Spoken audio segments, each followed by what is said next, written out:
Salut à toutes, salut à tous. Un petit point en cette fin d'après-midi du deuxième jour de notre mouvement de grève. Ce mouvement est extrêmement important, extrêmement suivi. Il impacte très fortement les services d'urgence. Ils sont à 30 à 50% d'appels en plus. Ils sont sous l'eau pour beaucoup d'entre eux. J'ai eu un contact des responsables du SAMU qui nous disent on est sous l'eau, mais tenez bon. Ils ont parfaitement compris que notre combat était très proche du leur, que l'un n'allait pas sans l'autre et que nous défendions d'abord la médecine de France. Nous avons des soutiens de l'hôpital public. Nous sommes soutenus officiellement par le syndicat national des médecins des hôpitaux publics, soutenus par la coordination hospitalière, soutenus par Action praticiens hospitaliers, soutenus par Force ouvrière hôpital. Ces gens ont compris là aussi que notre combat était très proche du leur et que quand on défendait la médecine de ville, on défendait aussi l'hôpital. Les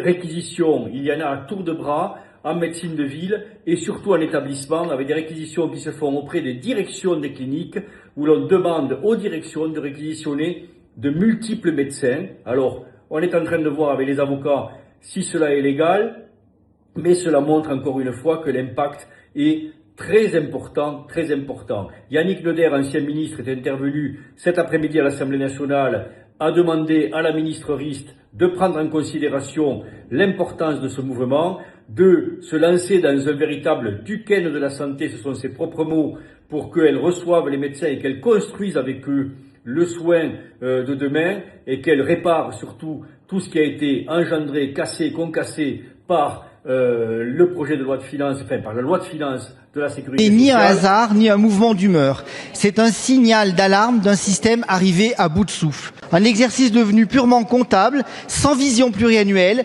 sans perspective et désormais sans aucune adhésion.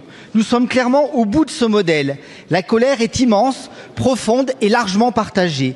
Les blocs opératoires tournent au ralenti. 80% des spécialistes ont fermé leur cabinet. 90% des cliniques prévoient d'être à l'arrêt. Et que dites-vous à ces médecins qui prennent en charge 2 millions de consultations par jour et aux 2000 chirurgiens qui ont déjà fait le choix de s'exiler à Bruxelles? On vous tient au courant, évidemment. En tout cas, ce mouvement, vous le savez, il va jusqu'au 15.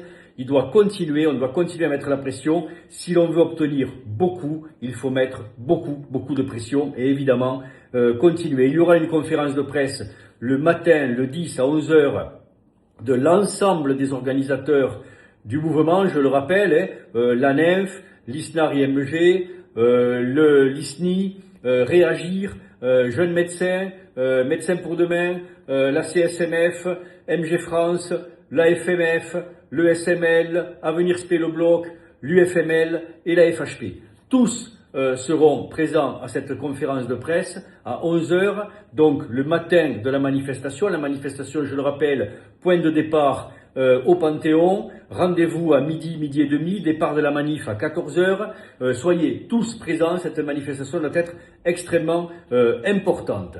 Voilà où nous en sommes aujourd'hui. On continue, on pousse. Ce mouvement commence d'ores et déjà à porter ses fruits, n'en doutez pas. La presse le relaie, elle le relaiera encore et toujours plus, malgré toute l'actualité qui est chaque jour, qui fait florès chaque jour, la tempête de neige, le Venezuela, le drame de Crans-Montana évidemment, mais continuons ensemble, en solidarité, en union, poussons pour la médecine de France. Salut à tous.